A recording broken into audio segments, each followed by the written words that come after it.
얼마나 참 기가 막히게.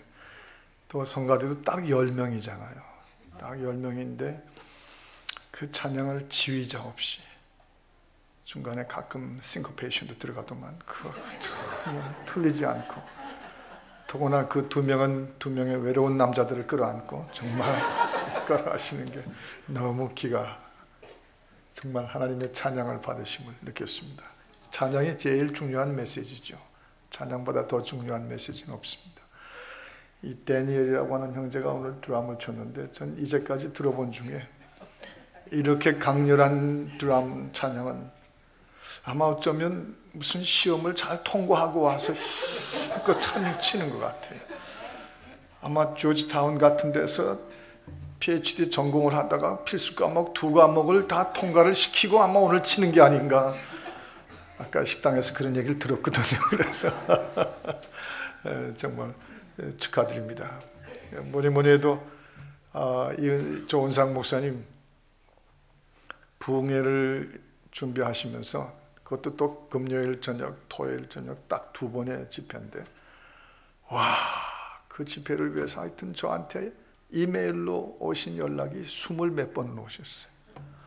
리마인드 시켜주시고 기도한다고 그러시고, 하나님 앞에 최선을 다해서 우리가 이 교회 하나의 터닝 포인트를 기다리고 있느라고, 제가 감동을 받아가지고요, 그동안 수백 번 집회를 인도했지만 이번처럼 제가 준비한 적이 없어요.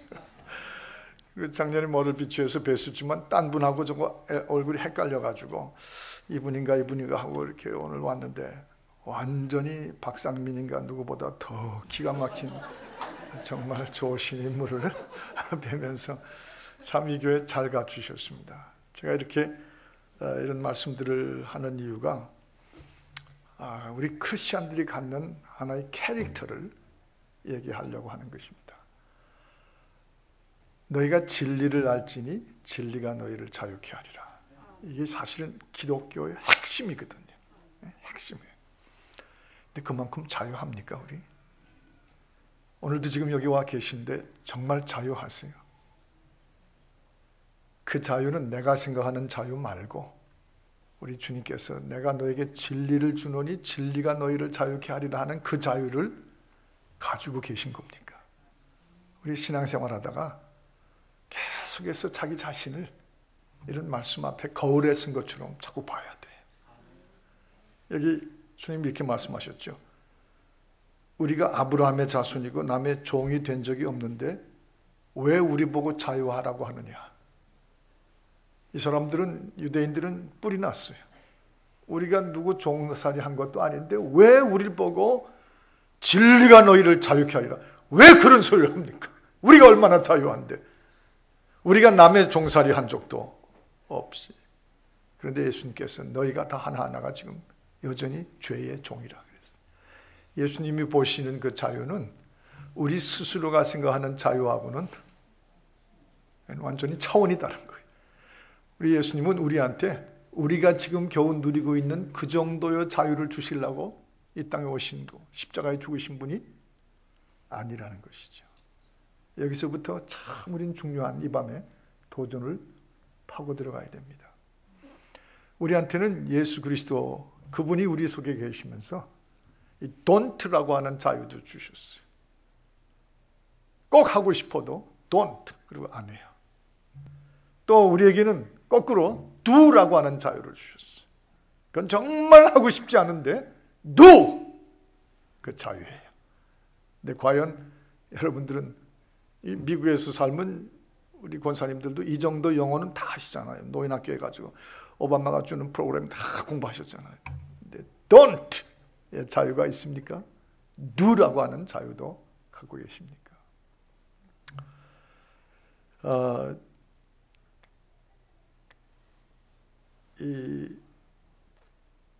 사울이라고 하는 사람이 나중에 다마스커스 앞에서 예수님을 만난 다음에 바울로 변해서 우리가 아는 늘 바울 사도 이제 그렇게 되신 분이죠. 근데 그분이 사울일 때 그분은 유대인의 한 사람으로서 뭐든지 자기는 다 자유롭다고 생각했어요. 내 지식으로 보나 백그라운드로 보나 이스라엘에서 레피테이션이 명성으로 보나 나처럼 자유로운 사람이 어디 있는가. 이게 참 사람이 착각이 심해요.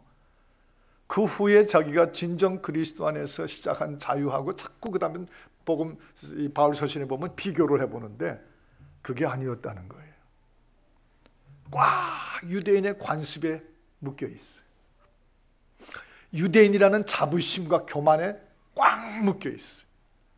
사람을 우습게 보고 이방인은 땔감처럼 생각하는 경멸이라고 하는 그게 그 속에 꽉 차 있어서 그 안에서 겨우겨우, 그러니까 우리 하나님 보시기에 우스웠던 거예요. 예수님 보시기에 그게 그 자유인 줄 아느냐? 그런데 나중에 그 예수 그리스도에게 만나고 변화된 다음부터는 확 달라진 거예요. 예수 그리스도 안에 있는 이 자유, 사랑하는 자유, 용서하는 자유, 섬기는 자유, 진리를 쫓아가는 자유, 막 누리기 시작하는데 우는 자들과 함께 울고 웃는 자들과 함께 웃고 그 다음에 항상 기뻐하고 쉬지 말고 기도하고 범사에 감사하고, 제가 계속 해야 돼요? 이게 다 자유예요. 이게 다 자유예요. 과연 그 자유를 누린 후야, 자유를 예수 안에서 찾기 전에 사울하고는 우리가 생각하기도 우리는 사울일 때 우린 그렇게 살고 싶지가 않아요. 지긋지긋해요. 근데 우리는 바울같이 살고 싶은 거예요. 예수 그리스도라고 하는 한 포인트를 건너가면서. 이건 실화가 아닌데 이런 얘기를 또 드리면 꼭 중간에 또 실화처럼 들으시는 분이 계세요. 조심해서 들으시기 바랍니다. 지금부터 제가 한 스토리를 말씀할 텐데, 토끼가 거북이하고 경주를 했습니다. 근데 자만에 빠졌던 토끼가 거북이하고 경주를 했는데 누가 이겼죠? 거북이가 이겼어요. 이게 초등학교 1학년 때 나오는 스토리인데 모르세요? 토끼가 우울증에 빠져가지고 자기 집에 이제 앉아 있는 거예요. 근데 누가 와서 똑똑똑 문을 두드려서 토끼가 문을 이렇게 싹 열어보니까 뜻밖의 달팽이 하나가 왔어. 집 앞에 있는 거예요. 그래서 뭐냐? 화가 난 김에 뭐냐? 그랬더니 이 달팽이가 뭐라고 그러냐면 졌다며. 졌다며. 가뜩이나 열이 볶자는데 뭐? 그러고는 한 주먹 치니까 달팽이가 확 날아가 버린 거예요. 그 후부터 세월이 지나서 1년 지나고 2년 지나고 3년이 지났는데 다시 토끼집에 누가 똑똑똑 하고 두드려봐서 문을 열었더니 또 그 달팽이가 와 서 있는 거예요. 그래서 토끼가 또 화가 나서 뭐냐? 그랬더니 달팽이가 하는 말이 이렇게 말했답니다. 시방 네가 날 쳤냐? 토끼가 달팽이가 천천히 가니까 주먹질에 날아갔다가 다시 그 문 앞까지 오는데 3년이 걸린 거예요. 근데 내내 오는 동안에 복수라고 하는 거, 분노라고 하는 게, 근데 우리가 이 땅에 교포로 살고요, 크리스천으로 살면서 마치 토끼와 달팽이 같은 경우들을 너무 봐요. 어떤 경우에는 졌다며 하는데 그냥 주먹이 먼저 날아가. 그래 날아갔다가 또 그걸 복수하고 말겠다고 3년을 하루같이 걸어가지고 또 과연 자유합니까? 옛날에요, 아마 잘 기억하시겠지만 사운드 오브 뮤직이라는 아주 훌륭한 영화가 있었죠. 저가 벌써 몇 번을 봤고 제 아들 딸을 기를 때 몇 번을 봤고 벌써 제 손자들하고 또 봤어요. 아마 한 10대여섯 번 20번은 본 것 같아요. 근데 그 중에 제일, 여러분 어떠실지 모르지만 저한테 인상적인 장면이 하나 있는데, 그 주인공 여자가 아이들을 쫙 7명을 데리고 손님들 앞에서 인형극을 하고 있잖아요.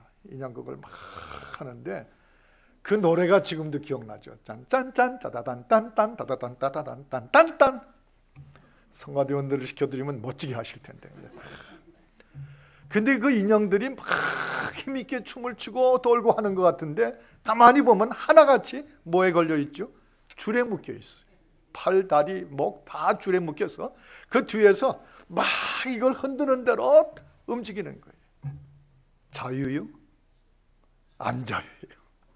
부자유예요. 그리고 우리로서 가장 이 땅에 살면서 결국은 보니까 밥이 아니고 돈이 아니더라고요.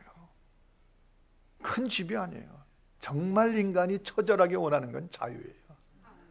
자유 아니면 죽음을 달라 하는 말이 있듯이 우린 그리스도에서 가장 크리스찬이 된 후에 진정 우리가 부러워하고 그리고 목말라하고 그리고 꼭 받고 싶은 캐릭터는 자유예요.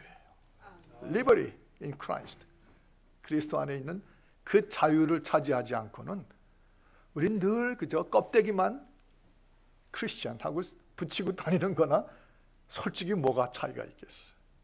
그래서 예수님이 You will know the truth. 너희가 진리를 알 것이다.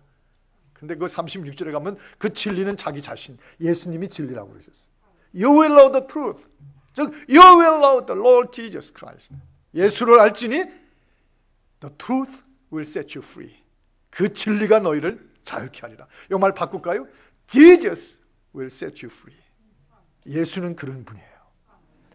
우리가 상상하고 우리가 머릿속에 종교라고 생각했던 그런 껍질들 버려야 돼요. 예수 그리스도는 어떤 분이시냐면 묶여있고 인형극처럼 춤추던 우리 아빠들을 자유하게 하시고 엄마들을 자유하게 하시고 식구들을 자유하게 하시고 특별히 우리 크리스천 돼가지고 장로님들 자유하세요. 권사님들 마음껏 자유하세요. 우리 목회자들 진정 그만큼 자유합니까? 오늘 저는 이 문제를 다루기 위해서 5시간을 달려서 캘리포니아에서 여기까지 온 거나 다름이 없습니다. 그래서 우리 김영미 장로님 아까 이 설교하기 전에 큰 달해원인지 어디서 해서 저를 먹이셨어요. 그만큼 이 메시지는 우리의 마음을 걸어야 됩니다. 예. 진정 자유하십니까? 저도 전도사 생활 몇 년 한 것까지 포함하면 이제 37년을 목사 생활을 해왔어요. 그리고 얼바인이라고 하는 캘리포니아 남단에 아주 동네가 좋은 데가 있는데 거기서 23년을 목회를 했습니다. 180명 정도 모일 때 23년 전에 갔는데 어떻게 저는 하나도 한 게 없는데 하다 보니까 출석교인만 6천 명이 모이는 교회가 되어버렸어요. 그거 다 It's the works of Holy Spirit. 성령이 다 하신 일이에요. 그런데 그 가운데서 제가 한 가지 철저하게 보고 구경하고 그리고 발견한 게 하나 있어요. 뭔지 아십니까? 지식이 발달하고 번영할수록 인간은 점점 가졌던 자유도 잃어버리고 있다는 사실이에요. 반비례해요. 크리스찬들 벌써 예수 믿고 교회 출입한 지가 1년, 5년, 10년, 20년 되는데 뒤로 갈수록 오히려 더 오래 믿을수록 더 자유를 잃어버리고 있어요. 영어로 한번 제가 여쭤볼까요? Am I wrong? 제가 잘못됐어요? 저는 수많은 사람들을 all kinds of people 모든 종류의 사람들을 섬기고 또 저 자신을 보면서 이 자유가요 얼마나 문제가 많은지. 크리스천들 아직도 여기 묶여 있어요. 왜 그런 줄 아십니까? 첫 번째, 우리가 겨우 누리고 있다는 자유는 따지고 보면 상대적 자유뿐인 거예요. 그저 여기서는 자유한데 조금만 일로 가면 자유하지 못해. 제가 일본에 여러 번 집회를 갔습니다. 오사카, 도쿄 여러 번 집회를 갔어요. 일본에 가서는 도무지 꼼짝을 못 하겠어요. 일본 말을 알아야죠. 맥도날드 못 찾아가겠더라고요. 왜냐하면 일본에 가면 맥도날이라고 부르지 않고 마그노다르도 그렇게 부르거든요. 그러니 어디를 찾아가겠어요. 그런데 저를 설교 때마다 통역해 주던 강민숙 선교사님이라는 분이 계신데 여자 이름 같은 강민숙 선교사. 이 남자가 얼마나 일본말을 잘하는지 제가 뭐라고 설교만 하면 빵 나오는데 너무 빨리 나오니까 처음엔 걱정이 되더라고요. 이게 맞는 걸 하고 있는가. 그래서 제가 한참 설교하다가 여러분 이분이 통역하는 게 다 맞습니까? 그랬더니 일본 분들이 그분은 일본에서 홀홀 날고 있었어요. 근데 그분이 유학을 미국으로 오셨어요. 몇 년 지나고. 그리고 캘리포니아 저 있는 교회도 오셔서 한 1년을 가까이 계셨습니다. 와, 일본에서 날던 그분이 미국에 오더니 아무것도 못하는 거예요. 일본말이 통하지 않는 나라에 와가지고 뭐가 자유가 하겠어요? 꽉 묶여버리는 거예요. 우리는 그래도 미국에서 오래 살면서 영어가 다 통하잖아요. 그 뭐 영어 어려운 거 하나도 없어요. 그냥 발음이 나오는 대로 하면 되죠. 미국 사람 길 물어보면 쓱 보여주면서 You, sir, you 쭉 go! 이제 그러면 근데 이분은 그것도 안 되는 거예요. 그것도.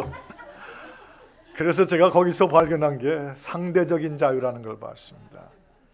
우린 기껏해야 자유 그러지만 언어 하나만 바뀌어도 내가 생각하는 자유는 없는 거나 마찬가지. 건강이요? 자유하세요? 제 밑에 동서 하나가 변호사 생활하는 사람이 있는데 아주 건강하게 뭐 어떤 때는 많이 달리면 5마일, 4마일을 그냥 단번에 뛰었다가 저녁에 또 뛰어요. 그런데 지난번에 스트로크가 왔습니다.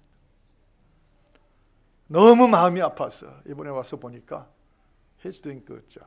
잘하고 있어요. 그런데 완전히 그 건강할 때 그 자유의 그 눈빛, 뭐든지 I can do all things라고 하는 그것은 없어졌더라고요. 그래서 제가 기도하고 끌어안고 그랬어요. 건강할 때 자유예요. 건강 한번 지나가 버리면 이거 다 이렇게 뭐든지 할 수 있으면 살 수 있다고 하는 착각 지나가 버리는 것입니다. 저는 여기서 제일 오늘날 이 시대 사람들을 보면서 제일 안타까운 건 돈이라는 것이 주는 자유. 너무 속고 있어. 너무 착각해. 이거야말로 상대적인 자유예요. 돈 있으면 아주 고급 레스토랑에 가서 뭐 한 디시마다 60박스 하는 스테이크를 얼마든지 먹을 수도 있어요. 알래스카 유람선 탈 수도 있어요. 뭐 BMW 타다가 피곤하면 뭐 렉서스로 바꿀 수가 있어요. 렉서스보다는 주로 제네시스가 더 좋긴 좋지만은 아멘. 메이드 인 코리아니까 하여튼 그걸 할 수 있지만은 그 돈이 주는 자유가 진정한 자유입니까? 우린 그렇게 돈만 가지면 I'm free, I will be free. 그 착각이에요. 그러다가 우리 인생 진정한 자유 없이 다 지나가 버릴 수가 있어요. 저는 오히려 돈이 얼마나 부자유하게 만드는지, 그 집안에 돈 많은 집 그 자녀들이 부모가 떠난 다음에 하는 짓을 봤는데요. 돈 좀 남겨놓고 그 아버지가 떠난 다음에 그 집은 사랑하는 자유, 형제로 끌어안는 자유, 한 밥상에서 맛있게 밥을 먹는 자유, 깡그리 없어진 거예요. 그 남긴 유산 때문에 그 아들들과 딸들이 원수가 됐는데 전 세상에 그런 원수도 처음 봤어요. 와, 그게 자유예요.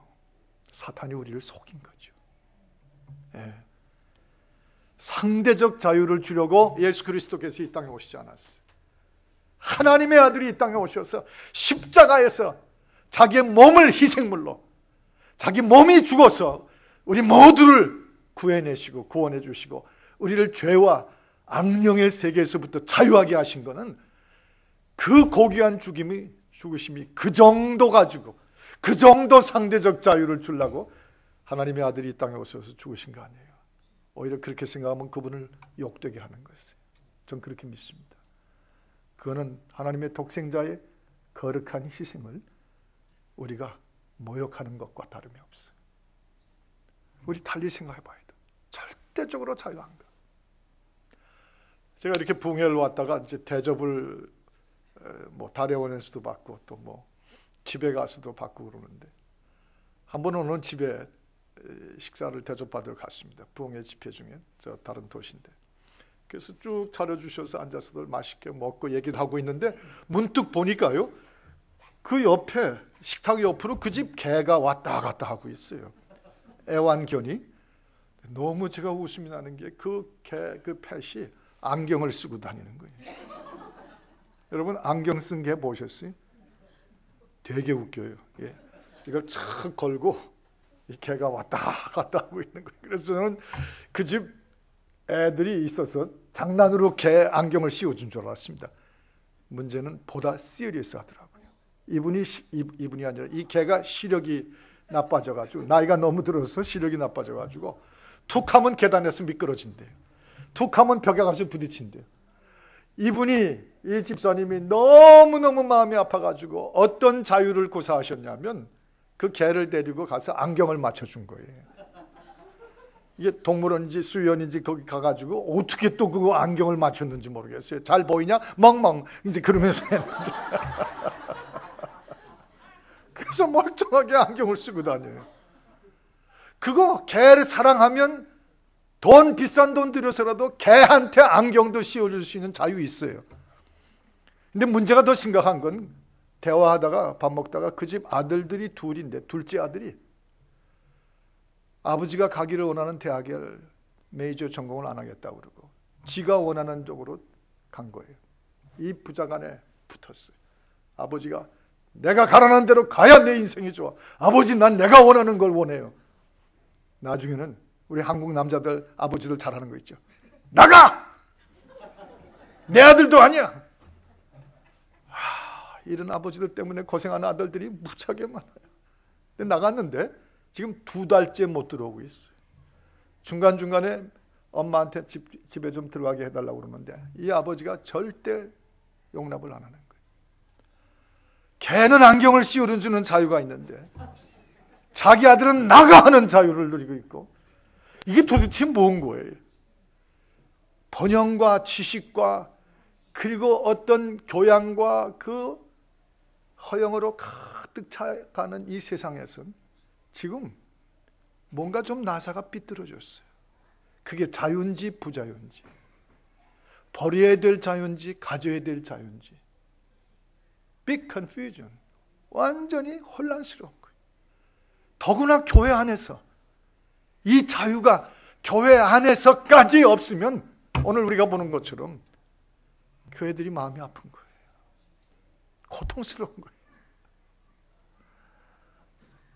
여러분, 제가 저희 교회 부임해가지고 꽤 오래됐습니다만 그 당시 가니까 한 200~300명 시작된 교회였는데, 성가대 오늘처럼 10분 앉아 계시면 저 훤히 알거든요. 아까 찬양인도 하신 분이 누군지도 다 알아요 벌써. 그런데 성가대, 여자 성가대원 한 명이 그날 빠졌어요, 주일날. 그래서 그 다음에 만났길래 지난 주일에 왜 빠지셨어요?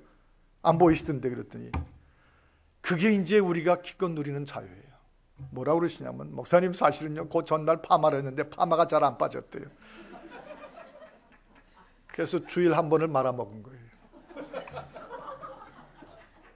예배할 수 있는 자유는 50불 준 파마에 걸려가지고 예배하는 자유는 날아가 버리고, 사람들 앞에 내 얼굴이 잘못 보이는 것은 피하고 싶은 자유만 택하는 거예요.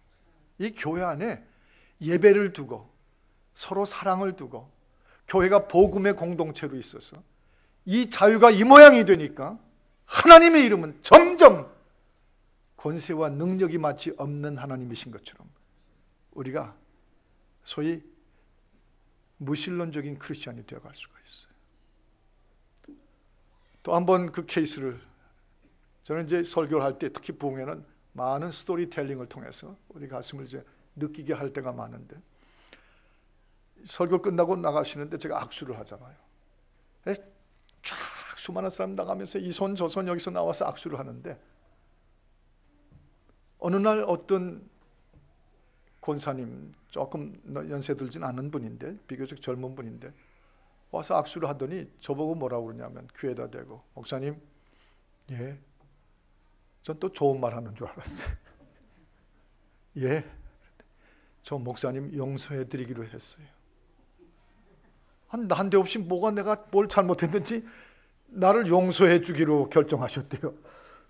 그래서 제가 와, 뭘 용서해 주시는 거냐고 그랬더니 한 2달 전에 자기가 나오다가 악수를 손을 내밀었는데 자기 손만 안 잡으셨대. 다른 사람의 손을 다 잡고. 사실 그럴 수는 있거든요. 막 손이 나오니까 다 잡은 줄 알았는데 손 하나는 못 잡을 수도 있어요. 제가 손씨인데 이 손을 왜 안 잡겠어요? 다 잡지. 그런데 이분은 자기 손을 안 잡은 거예요. 그래서 한 2달 동안 깊은 시험에 빠져서 저를 용서하지 못하고, 여러분 이게 뭡니까? 이해가 되더라고요. 그래서 제가 그분에게 그랬어요. 네, 마음껏 저를 용서해 주십시오. 제가 용서받았으니 너무 기쁩니다. 그리고 나는 한 번도 권사님의 손을 의도적으로 안 잡은 적은 없는 거, 날 용서해 주시면서 깨달으십시오. 꼭 하나 드렸어요. 그랬더니 우시더라고요. 근데 제가 아는 거는 그분의 인생에서 열등감을 느껴야 될 일들이 많은 거예요. 그러니까 그런 한순간이 왔을 때 자유가 없어요.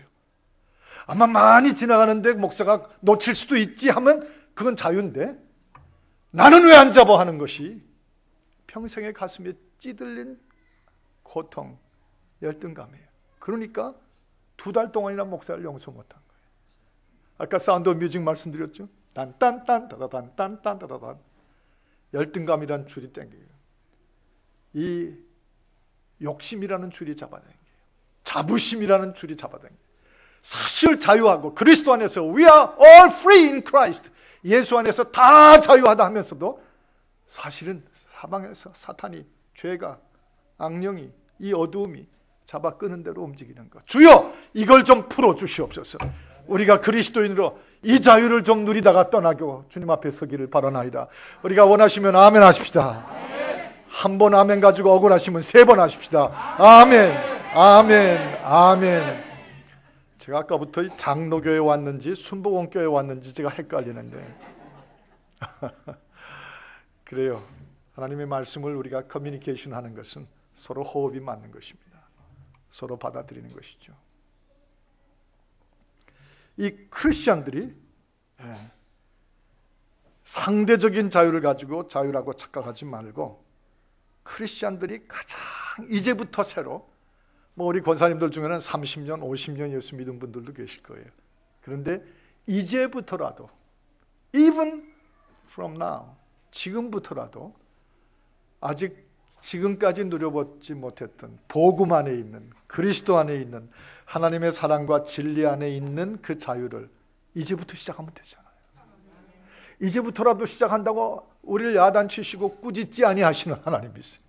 오히려 해보라 그러신다고 우리 받으셔야 돼요. 이게 크리스천입니다. 어떤 자유요? 상대적 자유가 아니고 절대적 자유예요.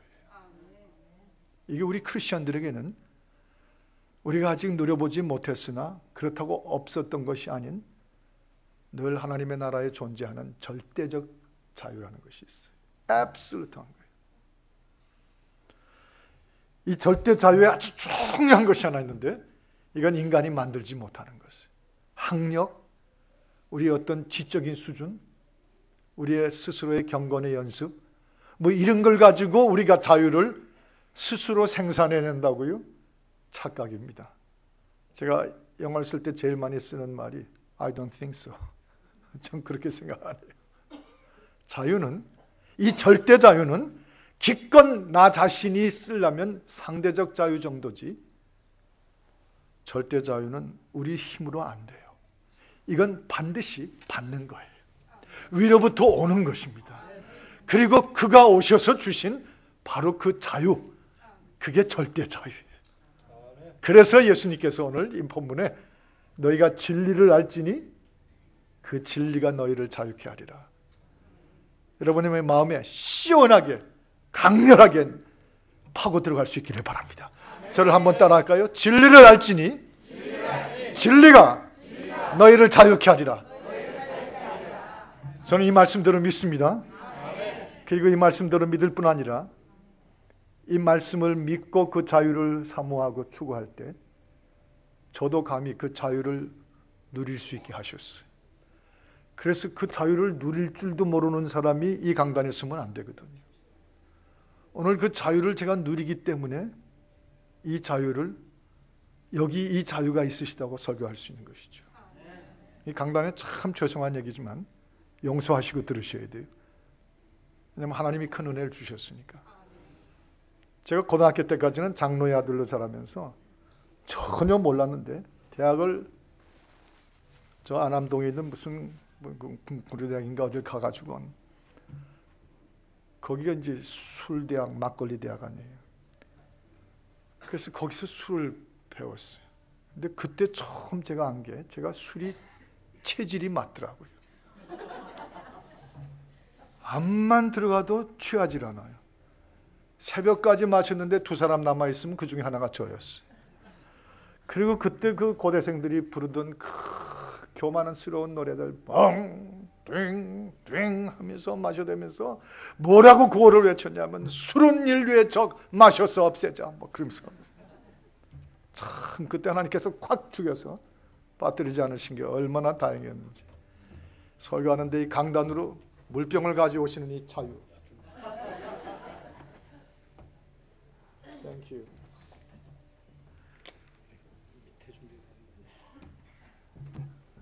제가 어디까지 갔죠? 그런데 그 담배를 입에 댔는데 밥만 먹고 나면 그게 얼마나, 아마 여러분 표정 가운데 이렇게 제가 척 보면 알아요. 저하고 과가 비슷했던 분들 하루에 심지어 한 갑 반, 두 갑까지 태우는 체인스모커였어요. 아무리 몸부림을 쳐도 아무리 애를 써도. 더구나 저는 중학교 2학년 때부터 피아노를 배워서 교회 반주자였거든요. 전공은 아니지만. 그런 예배 시간에 항상 가 앉아 있는데 이 건반을 두드리는데 입에서는 냄새가 나고 손가락으로는 건반을 두드리고 이게 도대체 찬양이 되겠어요? 이런 모순이 어디 있어요? 아무리 그 모순이 싫어서 막 해방되고 싶어도 벗어날 수가 없었어요. 그런데 저는 그렇게 한 번에 끝날 줄은 몰랐어요. 제가 워싱턴 출신이니까 예수 그리스도를 어느 부활절 연합예배 때 포토마c 강가에서 연합예배를 드리면서 성령이 제 안에 들어오셨어요. 순간적으로 제가 확 뒤집어지면서 그야말로 요한 웨슬리가 경험했던 중생을 시작을 받았는데 이 예수 그리스도 그 영이 제 안에 들어오면서 그게 떠나는 거예요. 거기서 자유하는 거예요. 그 이후로 지금까지 다시는 거기에 손도 댈 필요가 없는 the freedom in Jesus Christ. 이 자유 있더라고요. 이런 절대 자유가 있어요. 인간의 약함이 끌려다닐 필요가 없는 그 자유. 이 절대 자유 중에 오늘 이 밤에 반드시 우리가 나누고 싶은 건 크리스천이 누려야 될 가장 절대적인 자유는요, 죄로부터의 자유예요.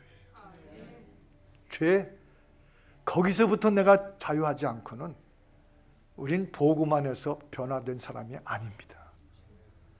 죄로부터의 자유가 이 땅에 오셔서 친히 그 몸을 십자가에서 죽으신 가장 이유가 있다면 여러분과 저를 죄로부터 자유하게 하시려고. 그래서 그걸 가리켜 absolute freedom, 절대 자유라고 부르는 것이에요. 이거 결코 소홀하게 생각하지 말고, 이거 결코 내 식으로 했다가 하나님 속일 수 있다고 생각하지 마십시다. 하나님 반드시 책임 물으세요. 예수를 믿고 그 아들 독생자 보혈로 씻음 받았는데도 또 죄로 끌려다녀요? 아니요. 이 죄로부터의 자유가 진정한 구원이잖아요. 여러분, 그 자유를 받고도 지금도 시시때때로 또 우리 안에 있는 그 죄의 성품이, sin nature가 팍 올라와서 순간적으로 이 죄의 손을 대게 만들어요.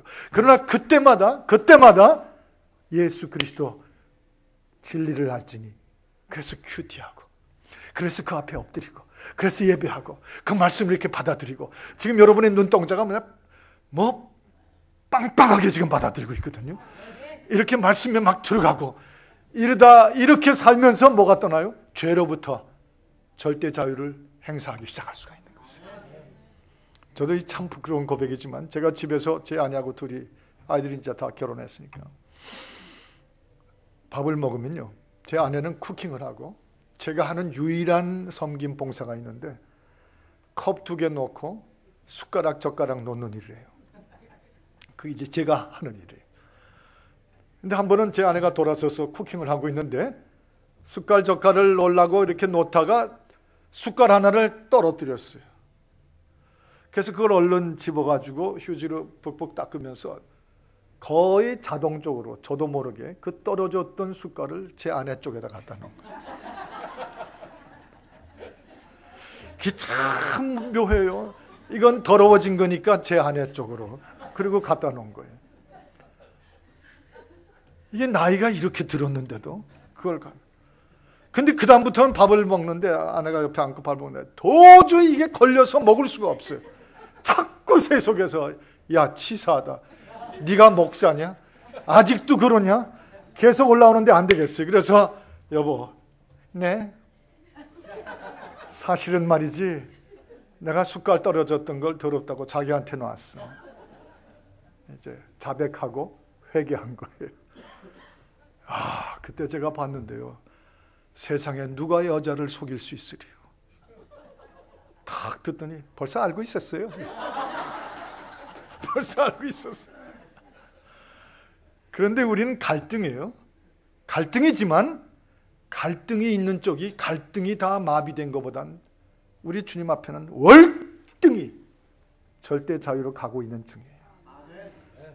너희 죄를 자백하면 그는 미쁘시고 의로우시사 요한일서 1장에 너희를 의롭게 하실 것이라고 하셨어요. 그렇죠? 또 넘어지고 실패할지 몰라도 분명한 건 우리한테는 여전히 절대 자유가 있는 거예요. 이건 있는 거지 나 때문에 없어지는 게 아니에요. 그래서 그걸 계속 그 절대 자유를 붙잡고 하면 우리를 자유하게 하시는 거예요. 원래 그리고에서 히라보에서 죄라고 하는 단어는 하마로티조라고 하는 말을 썼어요. 이건 아주 쉬운 말인데 저기 관역이 있습니다. 그럼 활을 쏘는 사람이 여기서 있는 대로 화살을 확 당겨가지고 팡 하고 화살이 날아가죠. 그러면 그 화살은 관역에 가서 맞아야만 되는 게 화살이에요. 근데 이 화살이 날아가다가 관역 쪽을 안 가고 슬그머니 나가서 딴 데로 가버린 거예요. wrong direction으로 가버린 거예요. 그걸 가리켜서 하마르티죠. 그게 죄라고 그랬어요. 이 히랍 사람들의 개념에 있어서 하나님의 마음의 죄를 설명하는 데 있어서 기가 막히게 썼어요. 우리 인생이 하나의 화살이에요. 하나님의 관역에 가서 맞아야 돼요. 그게 의고 진리예요. 그런데 날아가다가 왜 딴 데로 새요? 그래 놓고는 하나님 앞에서 부자유한 거죠. 기껏해야 상대적 자유는 안 누리는 것이죠. 어느 분이 어디 가서 보니까 큰 관역이 이렇게 동그랗게 그려져 있는데 가운데 딱 화살이 박혀 있더랍니다. 그래서 신기해가지고 그 집주인한테 물어봤어요. 누가 화살을 쐈는데 어떻게 기가 막히게 이 관역 한가운데 맞추냐고. 명사수가 있냐고. 그 주인이 빙그레 웃더니 그러더래요. 아니요. 사실은 화살을 먼저 박아놓고 동그랗게 그린 거예요. 근데 대부분 우리 사는 게 이렇게 살아요. 내 마음대로 살아놓고는 그게 하나님의 뜻이랍니다. 내가 하고 싶은 대로 저질러 놓고는 하나님은 이거를 원하셨답니다. 하마르티죠. 여기 절대 자유가 없는 이 삶을 우리는 다시 하나님이 주시는 화살을 가지고 The new life in Christ, 새로운 인생으로 보라 이전 것은 지나갔으니 새 것이 되었도다. 이걸로 다시 관역을 향해 날아갈 때 그게 절대 자유죠. 죄로부터의 자유하는 것입니다. 사람의 지식이나 권세나 의지 가지고는 안 돼요. 갈라디아서 1장 4절에 우리 죄를 위하여 그리스도께서 자기 몸을 들이셨다고 그랬어요. 독생자께서 자기 몸을 들이신 거는 죄 때문에 들이셨다고 그랬어요. 그러니까 그 죄를 깨뜨려 버리시고 발로 밟으시고 죄가 더 이상 우리를 종노릇 못하게 만들어 주셨는데 이미 만들어 놓은 걸 왜 안 써요? 써야지. 고린도전서 15장 3절에 보니까 그리스도께서 우리 죄를 위하여 죽으시고 그러셨어요. 그가 죽으신 건 여러분과 저희 죄를 위하여, 이 위하여란 말은 죄를 더 위한다는 뜻이 아니라 죄의 문제를 해결하시기 위하여 죽으셨다고 그랬었어요. 이걸 믿는 자마다 어디까지 믿어요? 죄로부터 절대 자유하기까지 이걸 믿는 것이죠. 절대 자유하기까지 이걸 믿는 것이죠. 또 한 번 해요. 절대 자유하기까지 예수를 믿는 거죠. 예, 이제야 깨달으셨어요? 이게 가장 중요한 문제인데 절대 자유, 죄로부터의 자유예요. 모든 죄를 없애시고 씻으시고 깨끗게 하신 죄로부터의 자유, 독생자 예수만이 주시는 이 자유, 이 절대 자유를 여러분의 삶과 저희 가정과 여러분의 가정에서 쓰셔야 되거든요. 이 절대 자유를 자꾸 쓰셔야 돼요.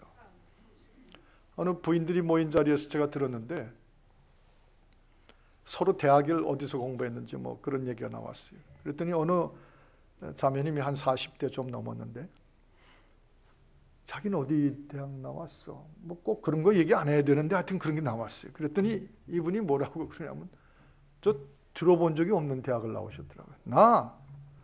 네가 뭘 유니버시티 나왔대요. 그래서 어디요? 그랬더니 네가 뭘 유니버시티를 나왔대요. 우린 그런 학교 들어본 적이 없는데 그게 무슨 대학이에요? 그랬더니 남편하고 결혼하고 지금까지 20년을 넘게 사는 동안에 툭 하면 집에서 남편이 이 부인 보고 뭐라고 한마디만 하면 네가 뭘 알아? 네가 뭘 안다고 떠들어. 네가 뭘 하도 그 말을 들어서 전공이 됐대요. 네가 뭘 유니버시티를 나왔다고. 그 남편이 집에서 누리는 자유, 그 아내가 집에서 빼앗긴 자유. 네가 뭘? 그런데 주일날 교회 가요. 그런데 주일에 아멘 아멘 해요. 우리 절대 자유 없는 예배 이젠 그렇게 드렸지 않았으면 좋겠어요. 정말 내 심령부터 절대 자유, 죄로부터의 자유를 가지고 주님을 예배할 때 얼마나 기뻐하시겠어요. 의로운 산 제사죠. 어느 부부가 아주 훌륭한 성경 공부 모임에 갔다가 그걸 끝내고 내려오시는데 너무 은혜를 받고 내려오니까 이 부부가 너무너무 그냥 기뻤던 거예요. 여러분 경험하시죠? 좋은 구역 예배 같은 데 가서 막 간증과 기적을 듣고 봐요. 눈으로 보면 얼마나 기뻐요. 근데 차를 쫙 몰고 내려오는데 부부간에 서로 오늘 너무 좋았지. 기가 막혔어. 자기도 좋았지. 오늘같이 이렇게 은혜로운 자리가 없었어요. 거기까지는 좋았는데 중요한 얘기를 하려면 기침을 한번 하고 있습니다. 거기까지는 좋았는데 부인이 갑자기 뭐라고 그랬냐면 근데 여보 오늘 자기 보니까 혼자 너무 말이 많더라. 자기 오늘 너무 말이 많더라. 그때부터 조심해야 돼요. 그 부부에 있어서 그 찻속이 지옥으로 변하느냐 아니냐 이제 거기서 시작이거든요. 만약에 그 얘기를 들었는데 남편이 내가 뭘 말을 많이 해. 오늘 보니까 지가 혼자 떠들더라. 이제 이렇게 되면 완전히 그 집은 이제 막 지옥판이 벌어지는 거예요. 근데 그 남편도 죄성이 있는 사람이거든요. 자부심이 있고 자기 주장대로도 하고 싶은 그 아내 앞에 상대적 자유를 누릴 수도 있는 사람이거든요. 근데 이 남편이 뭐라고 하는 줄 아세요? 맞아. 내가 느끼기에도 내가 요새 너무 말이 많아. 내가 조심해야 되겠어. 그리고는 부인한테 이렇게 말한 거예요. 앞으로도 자기 나한테 계속 그렇게 얘기해 줘야 돼. 그래야 내가 고쳐지지. 꼭 나한테 그렇게 얘기해 줘야 돼. 세상에 그 부인이요. 내가 그 간증 쓴 걸 봤는데 끝내 이렇게 말했답니다. 하여간 세상에 자기 같은 남자 없어. 자기 같은 남자 없어. 얼마든지 빽 하고 싶은데 스스로 자기의 죄성이 꺼내놓는 언어를 내놓지 않고 자기 안에 있는 성령이 말하게 하는 언어를 꺼내는 자유. 앞으로도 나한테 그렇게 해줘야 돼. 옆에 혹시 남편이 와 계시면 한번 쳐다보시기를 바랍니다. 뭐 무슨 뜻으로 쳐다보겠는지 모르지만 우리가요 교회가 어쩌고 교회가 어쩌고 교회가 문제가 많고 그거 괜히 딴 데도 책임 돌리는 거예요. 문제의 원인은 죄로부터의 절대 자유를 누리지 못하는 나의 문제인 거예요. 나의 문제. 주여 여기에서 진정 자유하게 하시옵소서. 우리가 정말 이 밤에도 소리쳐 아멘하고 외칠 때 사탄은 일곱 길로 도망가 버리고 성령이 우리를 달려오셔서 도와주실 줄 믿으면서 진정 절대 자유를 원하십니까? 아멘. 아멘. 아멘이에요. 우리 한국교회 여기서부터 해방돼야 돼요.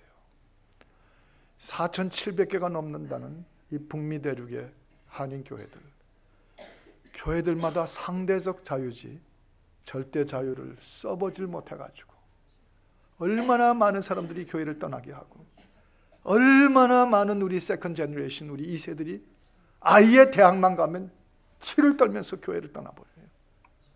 주여, 우리 교회들로 그리스도 십자가, 이 자유 분명히 있는데 내가 안 써온 것뿐이고 내가 피한 것뿐인데 이제 나를 죄 씻어주신 예수 때문에 이 절대 자유, 죄로부터의 자유를 내가 누리겠습니다.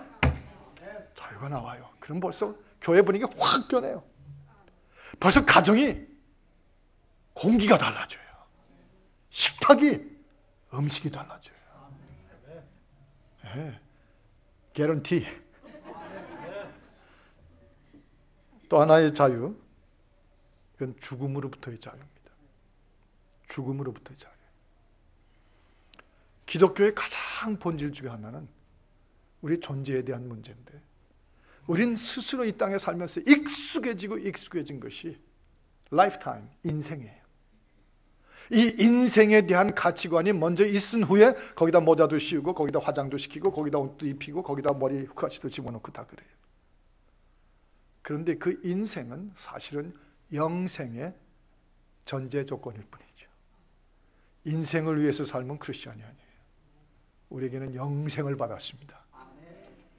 영원히 나를 믿는 자는 죽어도 살겠고 살아서 믿는 자는 죽지 않고 영원히 살리라고 하신 이 요한복음 11장의 말씀이 우리에게 주신 최대의 약속이에요.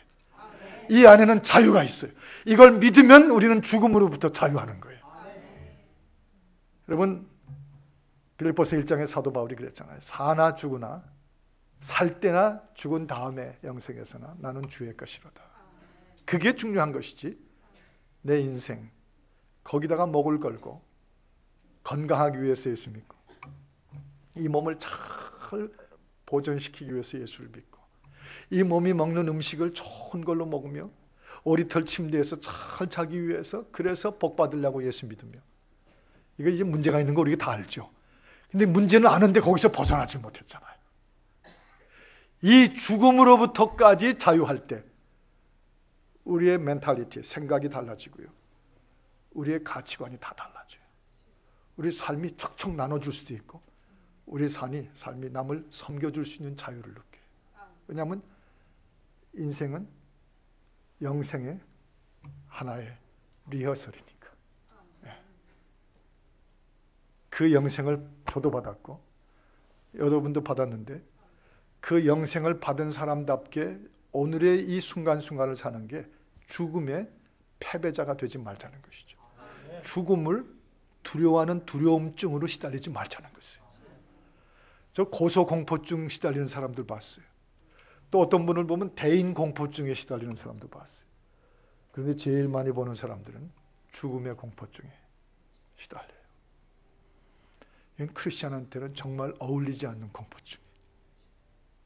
왜냐하면 이 생명의 문제를 다루신 창조주께서 우리에게 주신 것은 영원히 살게 하시고 이 땅에 사는 동안에 믿으면 더구나 영원히 죽지 않게 하신 이 약속. 내가 곧 길이요 진리요 생명이니 나로 말미암지 않고는 아버지께로 갈 자가 없는 이 요한복음 14장 6절의 이 말씀. 이게 말이죠. 다 죽음과 관련이 되어 있는 말이에요. 저 후임으로 오신 목사님이 한번 설교하다 그 얘기를 해가지고 얼마나 우리가 폭소를 터뜨렸는지. 요즘에 연세들이 다 높아졌잖아요. 평균 연령이 한 데케이드가 올라갔어요. 그래서 요즘에 유행어가 쓰는 게 뭐냐면 9988234 들어본 적 있으세요? 이제 그런 말을 쓴대요. 그게 무슨 뜻이냐면 99세까지 팔팔하게 살다가 2, 3일 앓고 사자 죽는 거예요. 그럼 최고의 인생이라고. 9988234. 근데 이 목사님이 하는 말이 요새 그건 바뀌었대요. 뭐냐면 9988231. 뭐냐면 99세까지 팔팔하게 살다가 2, 3일 앓고 다시 일어서는 거예요. 제가 같이 다 웃었지만 그 속에 우리 크리스천들도 그런 조건하면서 확 마음이 유쾌해진 거 여전히 뭐죠? 우리 속에 깊은 어둠이 있어요. 이 죽음에 대한 해결되지 않은 문제들, 소위 김영석 교수라고 하는 사람이 쓴 죽음에 이르는 길 같은 거, 그게 티네이저 때부터 벌써 우리 속에 들어와가지고 아직도 성경과 함께 우리를 지배할 수 있어요. 근데 드디어는 죽음으로부터의 자유, 우리가 만들어 지어낸 말이 아니라 그 아들 이 땅에 오시기까지 하셔가지고 하나님이신 그분이 십자가에 죽으시기까지 하면서 약속된 그 약속, 너희가 죽음으로부터 자유하리라. 저 고린도전서 15장 말씀하신 거예요. 사망아 너희 이기는 것이 어딨냐, 사망아 너희 쏘는 것이 어딨냐. 예수 그리스도의 은혜가 그 율법을 다 사망을 깨뜨려 버렸다는 것입니다. 저는 분명히 믿습니다. 여러분도 믿는 줄 믿겠습니다. 에베소서 2장 1절에 허물과 죄로 죽었던 너희를 살리셨다고 말씀하셨어요. 요한복음 11장 25절에 여러분 말씀하신 것처럼 예수 그리스도가 부활이기 때문에 그를 믿는 자에게는 죽음이 없어요. 영원히 살아요. 그리고 그 약속이 믿음이 된 사람들 속에는 와, 벌써 말 한마디를 해도 로드맵을, 인생에 대해서 앞으로의 계획을 세워도요, 전부 나가 아니라 이 인생에 주어진 목적을 누리기 시작하는 거예요. 영생을 향해서. 로마의 콜로시움에 가면 바로 1세기 때 교인들이 그 핍박과 사자와 호랑이의 곰의 발톱에 찢기면서도 그들이 찬송 부르고, 물론 아이들은 겁에 질려가지고 엄마를 부르면서 그 품에 뛰어들어온 그 뼈아픈 기록들, 다 순교의 기록들이 있지만 쫙 콜로시움에 수많은 십자가를 세워놓고 거기 크리스천들을 다 매달아 놓고, 그리고 머리를 뚫고 거기다가 큰 심지를 박아가지고 불을 붙여서 온몸에 기름이 타올라가면서 다 시꺼멓게 죄로 변할 때까지 그렇게 죽었으나 그들은 한 사람도 비참하게 죽는다고 생각한 사람이 없었다. 죽게로 가는 길로, 죽음은 곧 영혼의 문을 여는 도어 오프닝이었어요. 이게 얼마나 오늘의 우리의 삶 속에서도 있어야 되잖아요. 필요한 거예요. 제가 어느 권사님이 막 권사님 되기 직전인데 고등학교 2학년 딸아이 하나가 로스앤젤레스로, 제가 여기서 전도사 할 때인데 도망가 버렸어요. 그래서 걔를 찾으러 가겠다고, 영어 한마디 못 하시는 분이니까 저보고 같이 가자고. 그래서 할 수 없이 LA까지 가서 뒤졌어요. 아마 지금 보니까 디즈니랜드가 있던 그 근처에 애나하임이라는 거, 지금 이제 제가 캘리포니아를 훤히 꿰뚫으니까 그땐 그게 어딘지도 모르고 주소 하나 가지고 돌아다니는, 못 찾았어요. 그래서 할 수 없이 비행기를 타고 떠나는데 이 어머니가 화가 나니까 이제 죽일련 살련 막 그러시더라고요. 다 이해가 되죠. 비행기가 쭉 떠났어요. 이륙을 했는데 갑자기 기장 파일럿의 어나운스먼트가 나오는데 뭐라고? 와! 여러분, 지금 왼쪽 날개에 심각한 문제가 발생을 해서 이대로 비행할 수가 없습니다. 위험합니다. 그래서 가장 가까운 공항으로 착륙할 텐데 여기서 제일 가까운 공항이 라스베이거스입니다. 와, 그 어나운스가 나왔는데 미국 사람들이 역시 점잖더라고요. 우리 한국 사람들 뭐요? 창밖 막 내다볼 텐데 딱 가만히 앉아있어요. 근데 전 봤거든요. 그 온 캐빈 안에, 그 승객들 안에 깊은 침묵,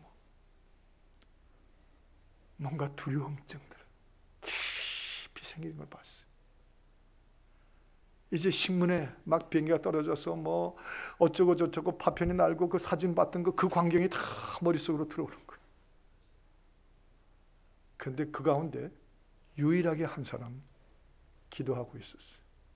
주여, 내 아버지가 수십 년 전 이 땅을 심장마비로 떠날 때 그 직전에 주여 내 영혼을 받아 주옵소서 하고 떠났던 그것처럼, 그분처럼 나도 주여 이 비행기가 떨어지거나 사고가 되면 내 영혼을 받아 주옵소서. 내 아내와 내 아이들을 주께 손에 맡기나이다. 내 성도들을 맡기나이다. 그렇게 한 분이 기도하셨대요. 그분이 지금 설교하는 손인식 목사예요. 제가 그렇다는데 왜 믿질 않고 표정들이. 그게 예의가 아니에요. 제가 확실히 그랬다는데 안 믿는 표정이 되면 사람 사이 예의가 아니에요. 그게. 분명히 제가 거기서 기도하면서 마음의 평강을 주님 안에서 컨트롤할 수가 있었어요. 이 평소에 가졌던 죽음으로부터의 자유가 그 리얼리티 속에서도 움직이는 걸 느꼈어요. 근데 저만 그렇게 자유하고 평안했는가 하면 또 한 분이 그런 분이 계셨어요.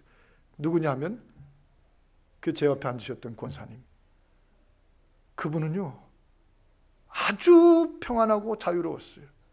나중에 그 이유를 보니까 영어 한마디도 못 알아듣기 때문에 기장이 어나운서한 걸 몰랐던 거예요. 그러니까 마음 편하게 가다가 라스베가스에 내리니까 왜 비행기가 이렇게 빨리 내려요? 그래서 그때 이게 사고가 나서 지금 내릴 하고 그때부터 자, 그러나 우리가 원하는 건 전자인 줄을 믿습니다. 네. 믿음대로 이 믿음 그리스도 예수는 우리를 자유하게 하시되 죽음으로부터 자유하게 하십니다. 죽음에서의 절대 자유. 죽음에서의 절대 자유. 한국의 한 재벌급 회사의 사장이 돌아가시고 그 아들이 핸디캡인데 침대에 누워있는 거기를 제가 지난번에 서울에 갔다가 방문했어요. 근데 바로 그분에게 자기의 현실을 받아들이지 못하고 돈은 많은데 몸은 불편하고 머리는 좋은데 쓸 데는 없고 몸부림치고 인생이 뭐냐 외치고 있는 그에게 가서 복음을 쭉 설명을 했어요. 그리고는 제가 딱 마지막 일러스트레이션 하나 했어요. 가끔 미국에 오셨던 걸 내가 아는데 미국에 들어갈 때 뭘 보여주니까 들어오던가요? 미국 정부가 찍어준 비자를 보이니까 들어왔죠. 이제 우린 한국이든지 미국인지 다 살아봤는데 한 번 더 갈 나라가 있는데 하나님의 나라 가잖아요. 그렇죠. 그 나라에 들어가려면 똑같이 뭐가 필요하겠습니까? 비자가 있어요? 성경은 우리에게 비자가 있다고 그러시는데 예수 그리스도 그분이 천국에 그분의 보혈로 찍혀진 비자입니다. 그 얘기를 듣더니 갑자기 그분의 눈동자가 빛을 발하기 시작해요. 그리고는 그럼 어떻게 하면 좋냐고 그 비자를 받으라고 예수 그리스도를 영접했어요. 그 구주를 영접한 다음에 그 얼굴에 떠오르는 신비한 빛. 그렇게 사람이 확신을 갖게 되면요 우리 얼굴에 빛이 달라져요. 그래서 우리 크리스천들이 가는 곳마다 지금 여러분이 제 얼굴에서 보시는 것처럼 환히 빛나죠. 그렇게 인정하는 눈빛으로 보셔야지 제가 뭐가 됩니까? 제 얼굴에서 빛이 보이죠. 저는 여러분의 얼굴에서 빛을 보는데요. 우리 권사님들의 얼굴에 빛이 보이는데요. 우리 권사님 환한 빛이. 아멘. 아멘. 한 가지만 더 다루고 끝냅시다. 약함으로부터의 절대 자유. 인간은 다 약함 투성이에요. 어차피 인생은 약한 거예요. 강한 면이 있지만 오히려 약한 게 더 많아요. 인생을 뚫고 들어가 보면 저마다 안무는 멋있어요. 명함 보면 기가 막혀요. 그 명함에 적힌 대로라면 얼마나 좋겠어요. 뭐 했다, 뭐 공부했다 쫙 했죠. 그러나 명함이라는 앞문을 말고 그 인생에 누구도 들어가 보지 못했던 옆문과 뒷문으로 그 인생을 들어가 보면요 상처, 고통, 뼈저림, 분노, 아픔 없는 사람 없어요. 다 있어요. 약함이에요. 근데 그리스도 예수를 받으면서 내가 갖고 있는 그 몇 가지 강함 때문에 자유예요. 그건 상대적 자유예요. 예수 그리스도는 강할 때는 자유한데 약한 부분에 가서는 안 자유해요? 부자유해요? 그런 자유 주시지 않았어요. 강할 때나 약할 때나 예수 그리스도는 우리를 절대 자유하게 하시는 분이세요. 이게 그저 우리가 믿습니다 아멘 하고서가 아니라 실제로 살아보니까 우리의 약함마저도 우리 안에서 절대 자유를 누리게 하시면서 약함이 곧 강함이 되게 하세요. 약함이 곧 자유가 되게 하세요. 그래서 너희가 예수를 알지니 그 예수가 너희를 자유케 하리라. 자유케 하리라는 말씀은 저와 고린도후서 11장에 있는 말씀처럼 12장에 있는 말씀처럼 나의 약함을 내가 이제는 주님 앞에 자랑한다는 거예요. 그리고 나의 약할 때 그때 주님은 그의 능력으로 나를 강하게 하신다는 거예요. 이게 크리스천, 이 기독교의 가장 신비한 부분이에요. 내가 꺼내놓고 싶지 않았던 나의 약함이 그분 때문에 오히려 자랑이 되고 강함이 될 수 있는가. 그래서 내 강함은 아무 짝이 있을 데가 없는데 주님의 강함